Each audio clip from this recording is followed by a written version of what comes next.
International space స్టేషన్లో చిక్కుకుపోయిన Sunitha Williams ఎందుకు భూమికి తిరిగి రాలేకపోతున్నారు? అంతటి నాసాకే సునీతాను ఎందుకు తీసుకురాలేకపోతోంది? టెక్నాలజీ పరంగా, నిధుల పరంగా తిరుగులేని నాసా ఎందుకు తటపటాయిస్తోంది? ఈ క్వశ్చన్స్ అన్నిటికీ answer Kalpana Chawla. Yes, Sunitha Williams కథ కల్పనా చావ్లాలా ముగిసిపోకూడదనే 1కి 1000 సార్లు ఆలోచిస్తోంది నాసా.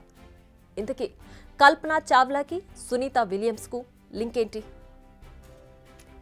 కల్పనా చావ్లా, మీకు ఈమె గుర్తుందా? అంతరిక్షంలో అడుగుపెట్టిన తొలి ఇండో అమెరికన్ కల్పనా చావ్లా. ఫిబ్రవరి 1, 2003లో స్పేస్ షటిల్ కొలంబియా రీఎంట్రీ సమయంలో ఆమె మృతి చెందారు. మరో 16 నిమిషాల్లో భూమిపై ల్యాండ్ అవుతారనుకున్న కొలంబియా క్రూ మొత్తం స్పేస్ షటిల్లో ఏర్పడిన టెక్నికల్ ప్రాబ్లం వల్ల మొత్తం పేలిపోయింది. దీంతో మొత్తం 6 ఆస్ట్రోనాట్స్ మృతి చెందారు. అంతకుముందు 1986 జనవరిలో కూడా స్పేస్ షటిల్ ఛాలెంజర్ పేలిపోయి కూడా ఆస్ట్రోనాట్స్ చనిపోయారు. నాసా హిస్టరీలో డ్రాస్టిక్ డిజాస్టర్స్ ఇవి 2 ప్రయోగాలు. ఈ 2 విషయాలు నాసా మనసులో ఎంత బలంగా నాటుకుపోయాయంటే సునీతా విలియమ్స్ విషయంలో ఏమాత్రం రిస్క్ తీసుకోవడానికి కూడా భయపడిపోతున్నారు. ప్రస్తుతం సునీతా విలియమ్స్, బుచ్ విల్మోర్లు ఇద్దరు ఐఎస్ఎస్లో చిక్కుకుపోయారు. బోయింగ్ స్టార్ లైనర్లో వచ్చిన టెక్నికల్ ఇష్యూస్ కారణంగా స్టార్ లైనర్లో హీలియం లీకేజ్, థ్రస్టర్స్లో సమస్యలను గుర్తించారు. నిజానికి 8 రోజుల పాటు వారు స్పేస్లో గడపాలి. కానీ ఇప్పుడు 8 నెలల పాటు ఉండాల్సిన పరిస్థితి వచ్చింది. ఒకానొక సమయంలో అసలు వారిని తిరిగి తీసుకురాగలరా లేదా అనే డౌట్స్ కూడా వచ్చాయి.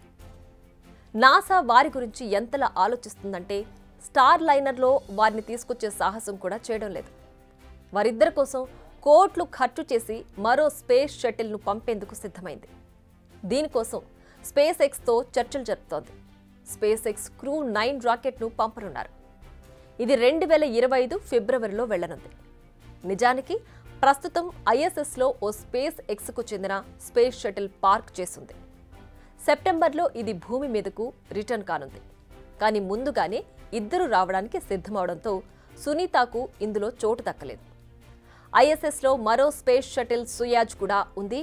అయితే ఇందులో రష్యన్ ఆస్ట్రోనాట్స్ను ముందే రిజర్వ్ అయ్యున్నారు. అందుకే ఫిబ్రవరిలో ప్లాన్ చేసిన ప్రయోగమే ఇప్పుడు దిక్కైంది. నిజానికి ఇందులో 4 ఆస్ట్రోనాట్స్ వెళ్లాల్సింది. కానీ ఇప్పుడు సునీతా విల్మోర్ కోసం 2 మాత్రమే పంపుతున్నారు.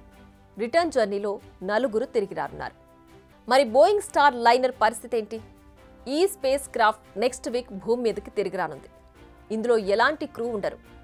ఇప్పటికే దీనికి ముహూర్తం ఫిక్స్ చేసింది నాసా. సెప్టెంబర్ 6 రోజున అన్డాక్ చేయనున్నారు.